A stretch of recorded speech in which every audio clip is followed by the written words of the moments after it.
Pendant que la vague écumait, j'ai pensé à toi l'Immaculée.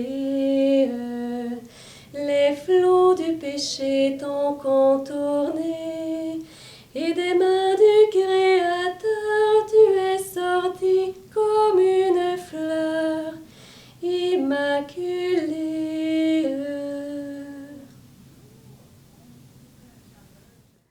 Bonjour, nous sommes dans la 2e semaine de l'Avent. Dimanche dernier, nous avons allumé la 2e bougie de l'Avent. Si tu te souviens, la première bougie symbolisait le pardon accordé par Dieu à Adam et Ève. Ils mourront sur la terre, mais ils vivront en Dieu. La 2e bougie, elle symbolise la foi des patriarches.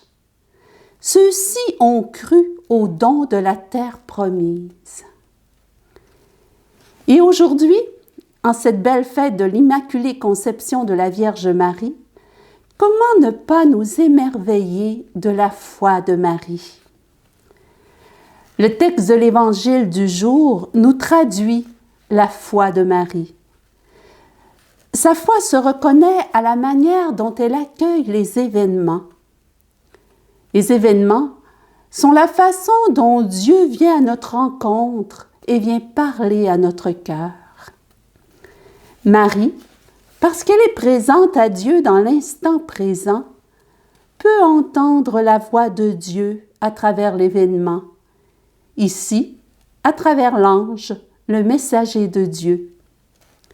L'ange est porteur de la parole de Dieu. Or, Marie n'est pas indifférente à la parole de Dieu. Elle est toute bouleversée et ne comprend pas ce que pouvait signifier cette salutation de l'ange. Ce bouleversement vient d'une expérience de Dieu.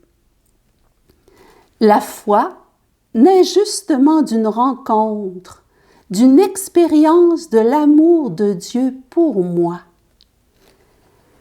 Marie est bouleversée par l'amour de Dieu, par sa gratuité, par sa miséricorde. Comment ne pas être bouleversée par un amour si grand alors que nous sommes si petits, pauvres, misérables? Cet amour gratuit et inconditionnel de Dieu bouleverse notre vie. Marie est bouleversée et toute sa vie sera bouleversée par cette irruption de Dieu dans sa vie qui lui dévoile son dessein sur elle. Le choix de Dieu est bouleversant. Laissons-nous bouleverser par la présence de Dieu dans notre vie, par sa proximité, par son choix, par la confiance qu'il nous fait en nous confiant une mission. Marie est bouleversée aussi par la parole de Dieu qui lui révèle qui elle est pour Dieu. Elle est la comblée de grâce et le Seigneur est avec elle. De plus, la parole de Dieu lui fait connaître ce que Dieu attend d'elle, concevoir et enfanter le Fils de Dieu dans la chair. Marie n'est pas indifférente à la parole. Elle est bouleversée parce que la parole la surprend.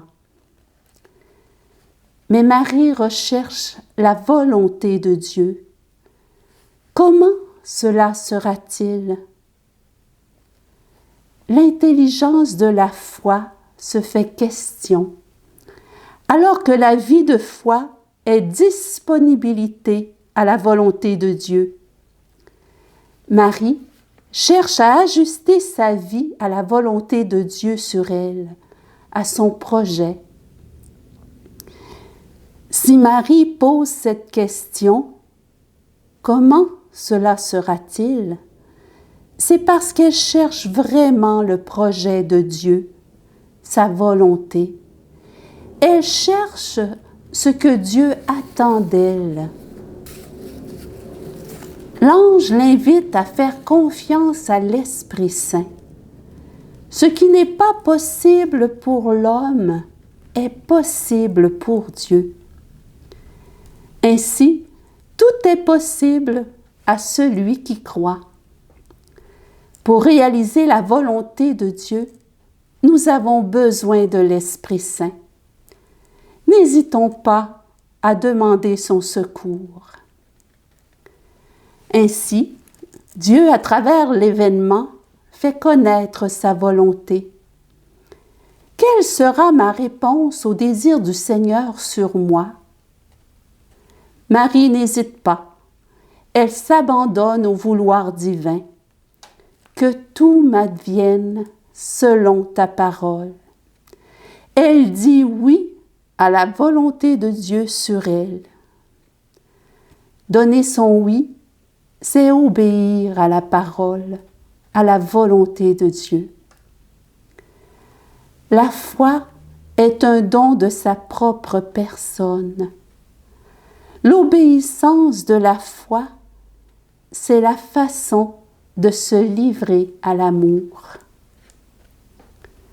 Voici la servante du Seigneur, qu'il m'advienne selon ta parole.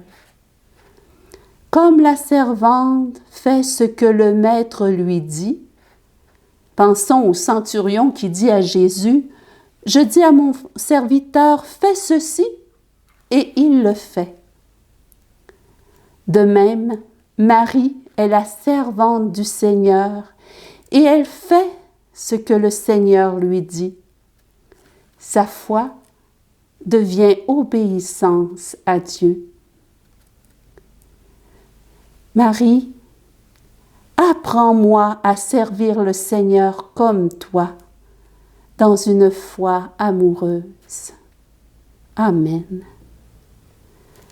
Bonne fête de l'Immaculée, bon temps de l'Avent, au revoir et à mercredi prochain.